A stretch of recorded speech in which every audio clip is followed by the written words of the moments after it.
Welcome everyone to Admiral Markets live webinar. Today's topic is taking a look at trading instinct and how do we cultivate it, how do we create it, and why is it important? That's the focus of today. First of all, though, be aware that the webinars here are shown to a global audience but may not be suitable for everyone. Please visit admiralmarketsglobal.com, select your country of residence, and contact an appropriate entity for more details. Also, please be aware that trading for exchange and global financial markets is considered high risk. Please seek the advice of an independent financial advisor for more information on that. This webinar is for informational and educational purposes only. By continuing watching this webinar, you agree with this disclaimer and you are aware of the risk involved when trading. All right, my name is Chris. We're going to be diving into trading instinct. First of all, what is it? You probably have an idea about this. It's when you look at the charts and something pops up, a feeling, an idea that doesn't maybe logically make sense, but kind of an emotional trigger that prompts you, that tells you to do an action, and that could be something that doesn't really fit within what you logically would do or what your trading plan says that you should be looking at. So it's kind of like a red flag. It's kind of like a warning signal. So there are a lot of things that you can try to kind of formulate it. Here on this slide, you see a couple of those. But basically, it's in a way, it is a sense, a feeling, an intuition, and that's something that kind of gives us a bit of yeah, basically a warning in a way. And whether that warning is justified or not, it is something that grabs our attention, basically. So that could be, it's really not bad or good. It all depends on other factors, which we'll discuss in a second. But first, let's just describe what it is. So I guess all of us have that, really. It's impossible to trade and not encounter that in some way, unless you, maybe if you're just starting because you don't have anything to relate to, or you're not, you're just new to it, so you're just kind of blankly looking at it. But sooner or later, probably sooner, you'll get to that stage. And it is something maybe that we don't even recognize, or not even consciously, let's say, spot or see it as such. It is something that we often happens to us unconsciously, right? Subconsciously. So it's in a flow. It's something when we're thinking and it hits us, and only maybe after the fact we realize that something like that has happened. So has anything like that happened to you? Is it something that you notice? It's probably something that happens more to traders that are trading intensively, that are traders that are trading while looking at the charts very often, frequently, all the time, rather than, let's say, a trader that's maybe looking 10 minutes at the end of the day, looking at what the daily candle has looked like, all right? So it does also depend, I think, a bit on intensity. So do you recognize that? Are there any intraday traders here that recognize that? Are there any swing traders here that have it a bit less? Is that something you think is true about the time aspect? Let me know. Regarding the sentiment itself, of course, we have our own sentiment about market, the price, uh, currencies, instruments, but the market has sentiment too. And that's something we actually can measure, and that's something you can see on the Admiral Markets website when you go to analytics, and there's a button called market sentiment, and you can see what the percentages of traders, what they're thinking, at least in terms of bullish versus bearish, at least. All right. So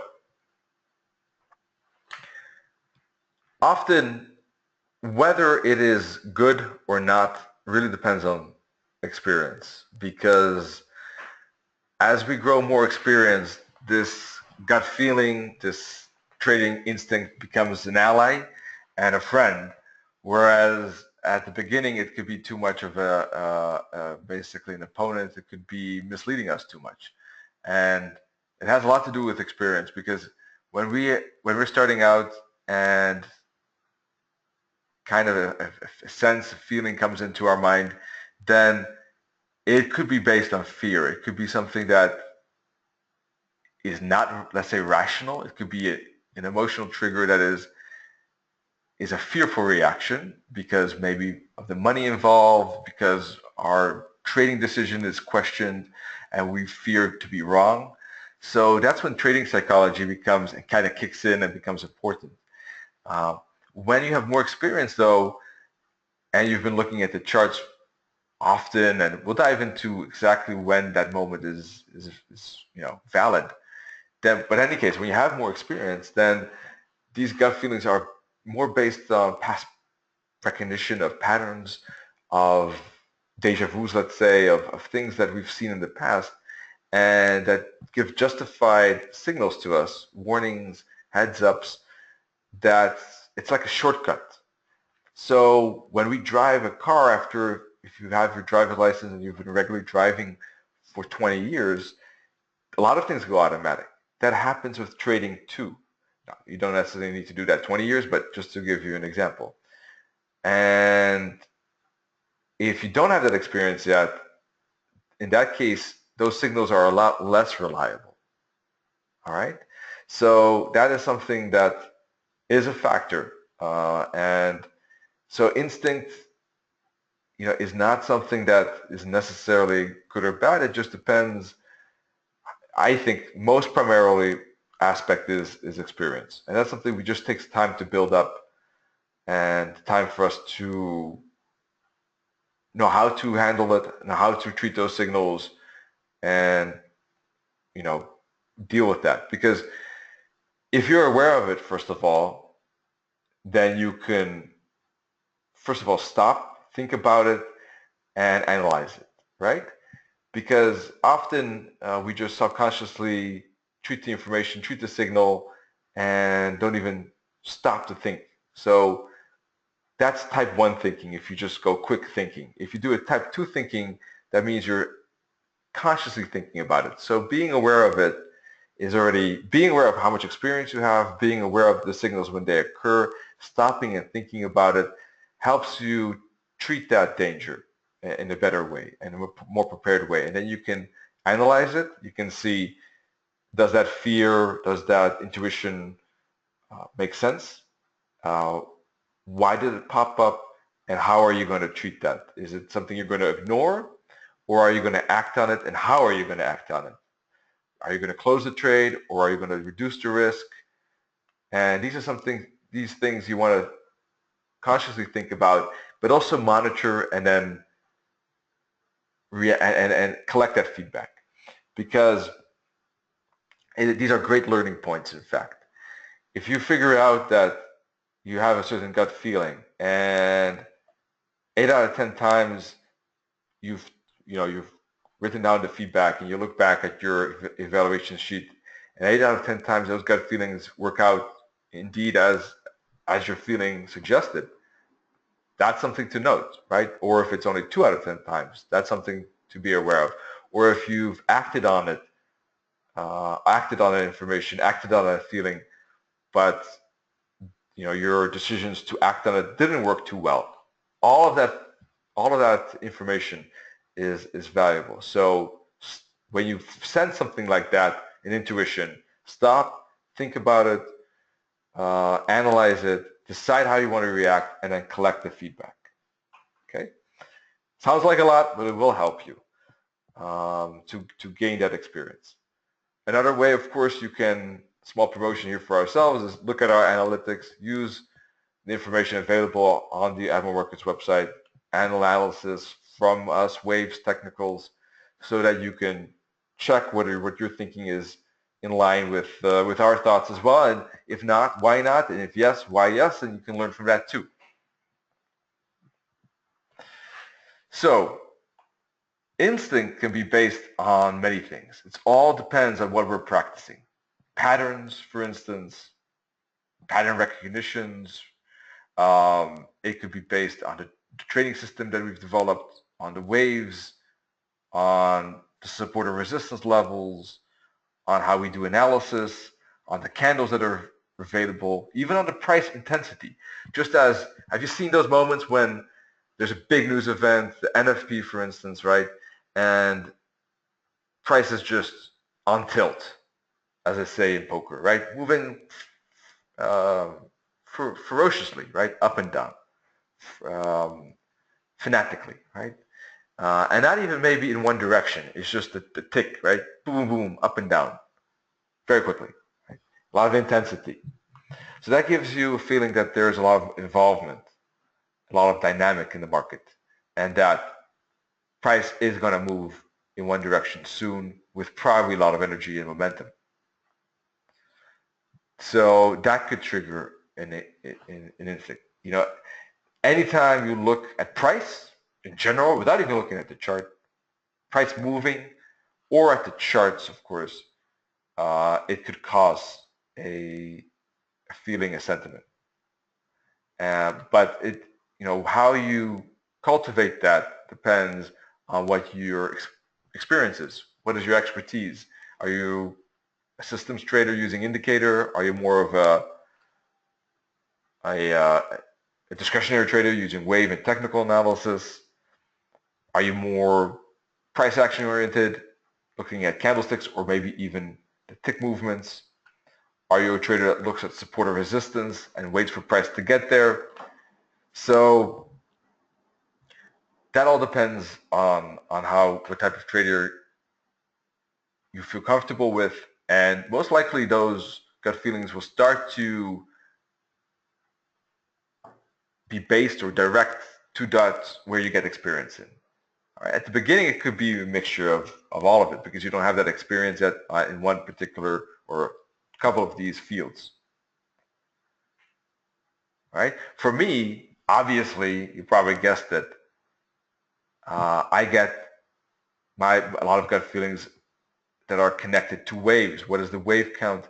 That is also, of course, a mixture, definitely part rules, part basically using fibs and tools, but definitely a part gut feeling, right? After doing this for years, day in, day out, it is also a question of kind of having that feeling for what wave count is more likely.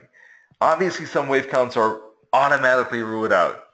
Per definition, seem very unlikely because of the movement of price or because of the wave rules and stuff like that. Sometimes there could be a couple of options, and which one is most likely could be a mixture of that, including instinct, including a sentiment. So for me, that's obvious. Candlesticks. I look often at candlesticks many, many times when I look at webinars, live trading webinars on Tuesday, Wednesday. We're back next week, by the way. I look at candlesticks and how they react to key decision zones. That's something that gives me a lot of information. I'm not sure if that's necessarily an instinct, but it does give me sentiment at least. And sometimes I have already a gut feeling what kind of candlestick could occur at a certain zone. So that could be considered a gut feeling, let's say. So how to say cultivate that, how to develop that. And there are a lot of ways to reach that level and kind of make a shortcut in that. And all these things are valid, right? Trying to build up your pattern recognition, going back in time, looking at past price movements, trying to spot patterns, right? Trying to spot hundreds of them. 100 bear flags, 100 bull flags, 50 head and shoulders, 100 triangles. You might think, why that many? But it helps you kind of train yourself to see them almost automatically. And some of them you might think, yeah, but I see them already. Great, so you probably already did that many trainings in the past, right? But if you don't, you would be surprised that if you train yourself on it, that you will see it quicker with more confidence and less hesitation.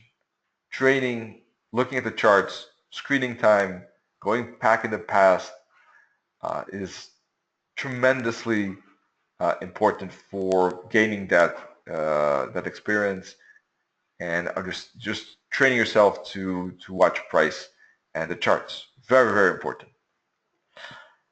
Another thing, for instance, that I didn't mention here is uh, basically what I also did. I read when I started out a decade ago, right, was not only reading ebooks, not only joining webinars, which you guys and girls are doing, which is great. Those are all very, very important things, looking at videos,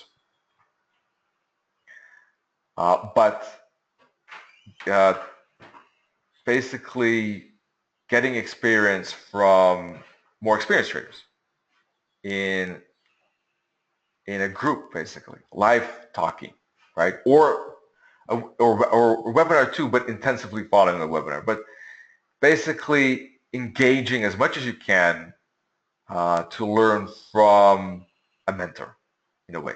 I had a mentor as well and gave me tremendous day-to-day experience in the thinking behind the trades, the analysis, and that's something that kind of gives you a boost in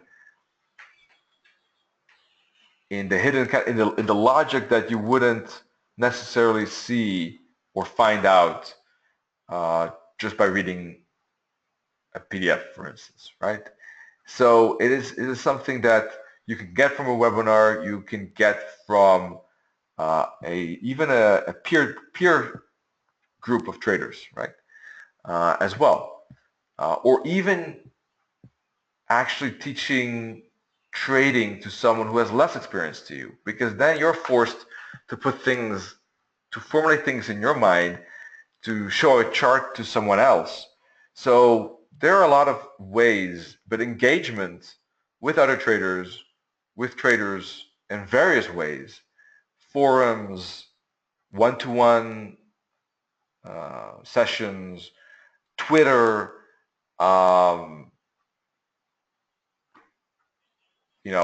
posting your material on your own website or your own, uh, going to live webinars with Nenad and myself, what you're already doing, stuff like that. Engagement helps a lot in different ways. You learning from a mentor, you talking to traders with the same experience, and you even teaching traders with less experience. You can do that too, and you don't even have to say that you're the most experienced trader on earth, right? To that trader, you can be frank. You can say, I have 2 years of experience, but I can teach you the basics, and that's fine because it also formulates. It helps you. It forces yourself to put things on paper, to formulate the thoughts that you've learned, consolidate that, learn from that process, put charts, make charts, and show them to others. Just showing your charts to others is a great step. Not many traders do that. I've had a few traders in our live webinars do that, only a few. But it kind of like forces you to show your work in a way to me, to others, and it maybe puts you in a vulnerable place because you're going to get feedback, potential criticism, praise, could be uncomfortable.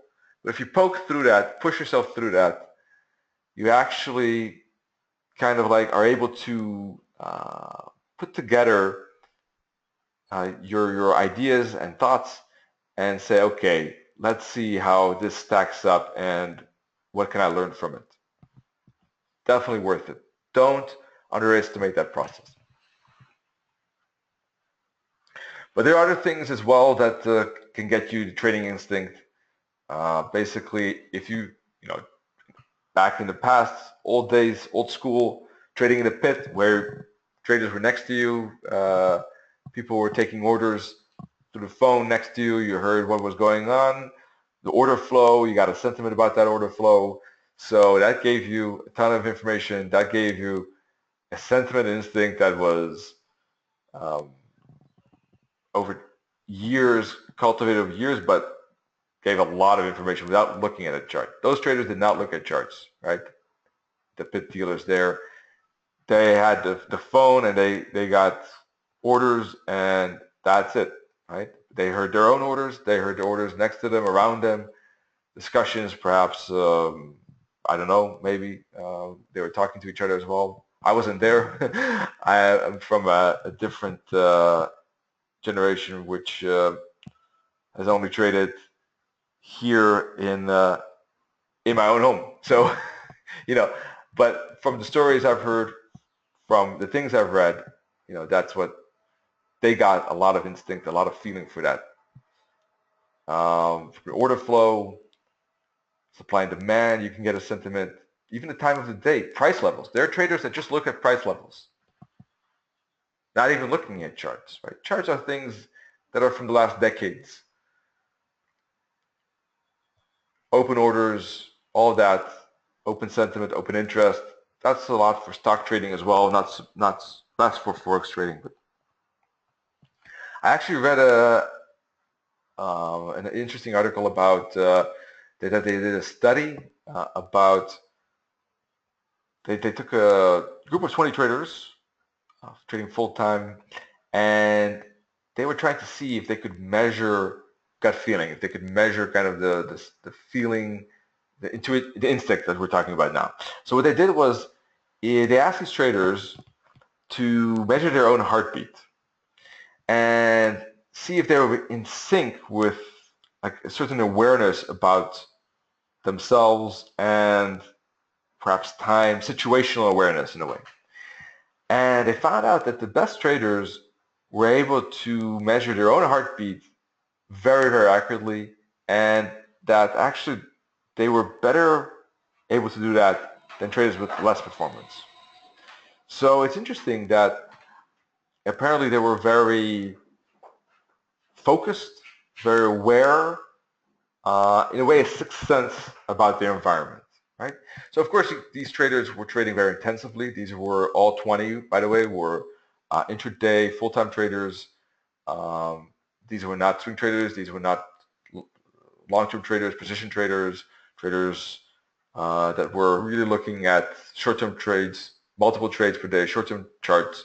So I'm not sure, this is a small study, 20 traders, so I'm not sure if that particular thing is valid for other traders, other types of traders, nor also did the study also said, this could be coincidence. There's no cause or effect yet kind of established, but it was an interesting thing to see. So if you are trading that fast, though, I can imagine that I think it's a matter of being in the flow, but also still being very keen on what's happening, very, very focused in a way, very keen on details without fear getting in the way, fear kind of tossing your thoughts around without you controlling it. I think that's what it is. So, any questions you have for me at this moment? Because this is what I wanted to share with you at this point. If you have, of course, not done it already, you can follow us on the YouTube channel, Admiral Markets, Facebook. You can contact us through email or telephone, obviously. With Admiral Market Supreme Edition, you have, for instance, the tick chart here, so you can get a sentiment even from short-term price movements like that. That could be useful for entries, for instance. If you think that the price, looking at this tick chart, could retrace a few pips before you take your swing trade, even a few pips on a swing trade or an intraday trade can help out, right? Instead of taking it at 108, 108, 80, right? Taking it at 108, 76, those 4 pips, hey, that's could help with the reward to risk ratio.